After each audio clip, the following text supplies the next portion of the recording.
अखिल भूमंडलीय सर्व शिरोमणि मुनि समाज के संस्थापक आदि मुनीश्वर योगेश्वर सदगुरुदेव शिव मुनि महाराज की जय। उपस्थित मुनि वृंद, साधु सज्जन वृंद, संत वृंद, साधक वृंद, आध्यात्म ज्ञान के जिज्ञासुओं और प्रेमियों, सभी श्रोता वृंद, आप सबको मेरा कोटिशः नमन, सप्रेम जय जीव।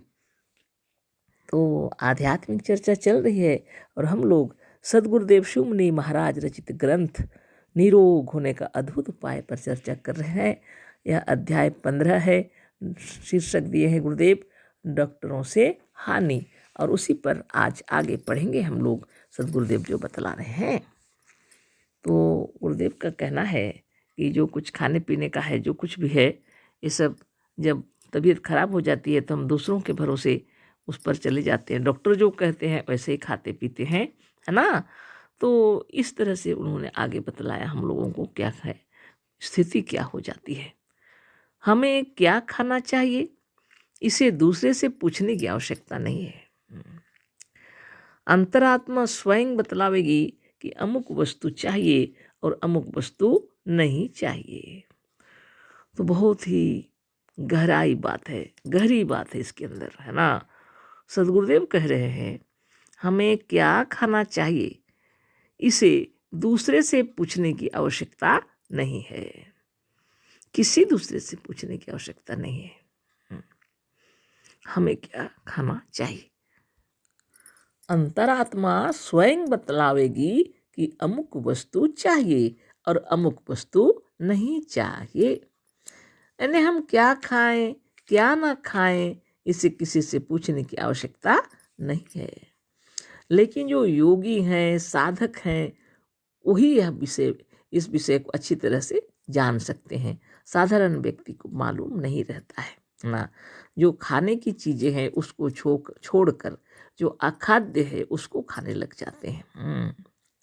इसलिए यह तो बहुत विचित्र बात हो जाती है। लेकिन भोजन पान के स्थान पर लोग अनेक प्रकार की चीज़ों का इस्तेमाल करते हैं जो खाने पीने की चीज़ नहीं है। खैनी, तंबाकू, बीड़ी, सिगरेट, दुनिया भर की चीज़ें, शराब, चाय, कॉफ़ी, अब वो स्थान स्थान के विषय में होगी, इस विषय पर हम कुछ नहीं कहेंगे। इसलिए गुरुदेव जो कहेंगे वह अद्वितीय है, अद्वितीय है ना। उसका कोई मतलब क्या बताएं, उसके समान दूसरा कुछ भी नहीं है। इसलिए गुरु की वाणी को नमन करते हुए हम वही बात पढ़ रहे हैं जो उन्होंने लिखा हुआ है। क्योंकि इस भूमंडल में स्थान स्थान की बात है, जगह जगह की बातें हैं, और उस स्थान के हिसाब से शरीर का निर्माण हुआ है ना। अपने वातावरण, अपने वायुमंडल, अपना परिवेश, उसके हिसाब से शरीर का वातावरण के हिसाब से भोजन पान भी करना पड़ता है ना।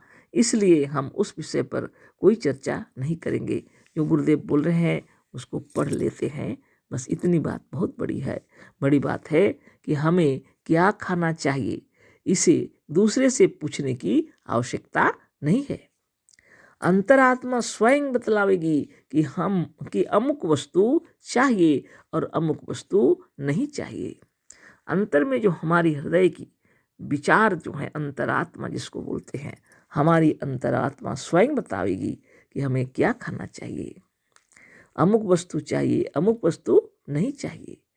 कभी कभी भोजन का समय हो जाने पर भी भूख नहीं लगती। कभी कभी समय आ जाता है, भोजन का टाइम आ जाता है कि इस समय भोजन किया जाता है हर समय, तो वो उस समय भी भूख नहीं लगती कभी कभी। यदि भूख ना लगे तो सचमुच नहीं खाना चाहिए। तो सदगुरुदेव कह रहे हैं अब भोजन का समय हो गया कह के खा लेना वो भी अच्छी बात नहीं है। यदि भूख नहीं लगी है तो भोजन नहीं खाना चाहिए, सचमुच नहीं खाना चाहिए। खाना कब चाहिए कब नहीं, खाना कब चाहिए कब नहीं, इसे डॉक्टर नहीं बता सकता। इसे डॉक्टर नहीं बता सकता, वह तो सिर्फ आपकी अंतरात्मा ही बता सकती है ना। वह तो बाहर से आपका इलाज कर रहे हैं, है ना। आपके शरीर की संरचना को लेकर के और अनेक प्रकार की जांच पड़ताल करने के बाद वो आपका इलाज कर रहे हैं। लेकिन उससे भी परे आपकी अंतरात्मा है और यह अज्ञात शक्ति भी आपकी है और इसको डॉक्टर नहीं बता सकते, है ना। यह आपके शरीर की क्या आवश्यकता है ना। भीतर से जो शरीर का निर्माण कार्य चल रहा है उसमें कौन सी चीज़ की आवश्यकता आ पड़ी, यह डॉक्टर उस वक्त नहीं बता सकते। बहुत बड़ी बात है, सदगुरु की बात ही है ना। कब खाना चाहिए कब नहीं, इसे डॉक्टर नहीं बता सकते।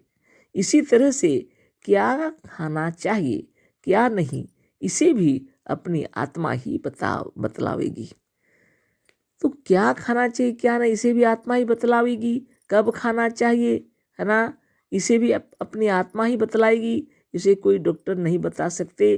कभी कभी खास चीज की शरीर के भीतर कमी पड़ जाती है तो आत्मा मस्तिष्क द्वारा मन के पास इसकी सूचना भेज देती है और मन इसी सूचना के अनुसार उसी वस्तु को खाना चाहता है।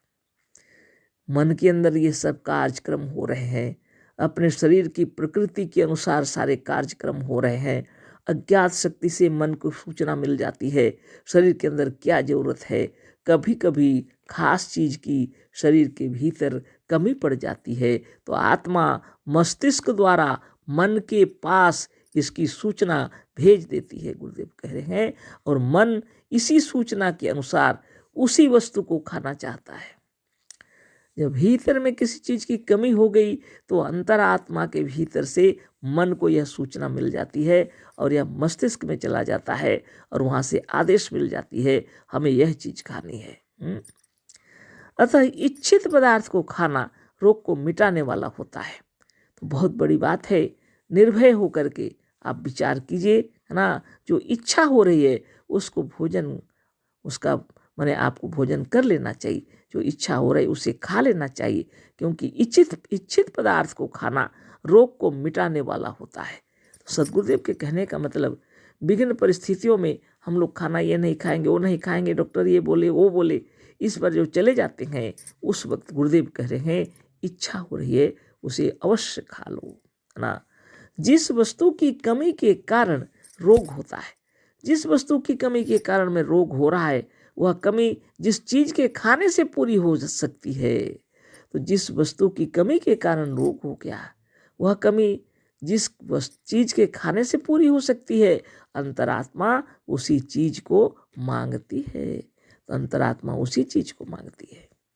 इस मांग और रुचि के अनुसार यदि भोजन किया जाए तो सारे रोग आप से आप धीरे धीरे छूट जाएंगे। साधारण बात नहीं है, बहुत बड़ी बात है। तो जिस वस्तु की कमी के कारण रोग हो जाता है शरीर में, वही कमी जिस चीज के खाने से पूरी हो सकती है, अंतरात्मा उसी चीज को मांगती है। ये भोजन पान जो है ये औषधि ही है, समझ लीजिए, है ना।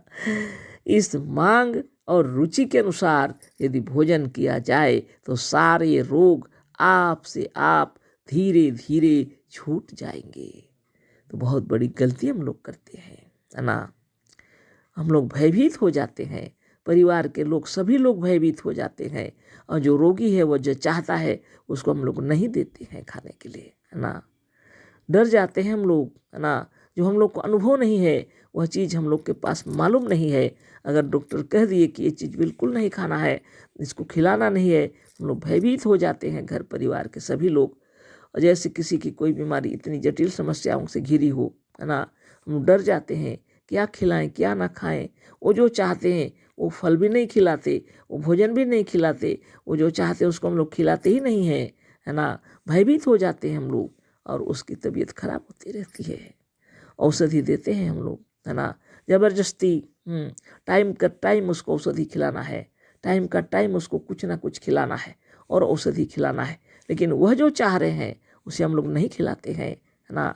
भयभीत रहते हैं पूरे परिवार के लोग और हम लोग उसके कल्याण के लिए ही डॉक्टर के इशारों पर जो वो कहते हैं वही खिलाते हैं, जो नहीं कहते हैं नहीं खिलाते हैं, पर उसकी अंतरात्मा की इच्छा को नज़रअंदाज कर देते हैं हम लोग, है ना। इस मांग और रुचि के अनुसार यदि भोजन किया जाए तो सारे रोग आप से आप धीरे धीरे छूट जाएंगे, है ना। और आयु, आरोग्य तथा शारीरिक बल भी बढ़ेगा। पर संसार में इस वक्त ठीक इसका उल्टा हो रहा है। जो कोई भी तकलीफ में है, सबसे पहले तो योग साधन सीख लेना चाहिए। सदगुरुदेव शिवमुनि महाराज प्रदत्त चक्रभेदन साधन सीख लेना चाहिए, है ना। उस साधन को करते रहने पर शरीर के अंदर में ऐसी प्रतिक्रिया होती है कि विष तत्व अलग हो जाते हैं, अमृत तत्व अलग हो जाते हैं और शरीर के निर्माण में लग जाते हैं और सारे विषाक्त पदार्थों को आत्मदेव की अपनी प्रकृति के हिसाब से निकाल फेंकते हैं, है ना। तो रुचि अनुसार भोजन करने से ये सारी चीज बाहर निकल जाते हैं और शरीर निर्मल और निरामय हो जाता है। चक्रभेदन क्या है? यही एक प्रकार का समुद्र मंथन है जिसको वेदों में वर्णन किया गया है ना। तो शरीर में चक्रभेदन होने से जितनी नस नाड़ियों के अंदर से विष तत्व अलग हो जाएंगे, है ना, और निर्मल और निरामय हो जाएगा सारा शरीर और उन विष तत्व को शरीर से बाहर निकाल देंगे आत्मदेव, या तो उनका समन कर देंगे, है ना। जो भी हो शरीर निर्मल निरामय हो जाएगा। तो कल इस पर फिर चर्चा होगी। आज के लिए इतना ही। आप भी विचार करें और योग साधन करके मन को निर्मल करके निर्भय होकर के जीना है हम लोगों को, है ना।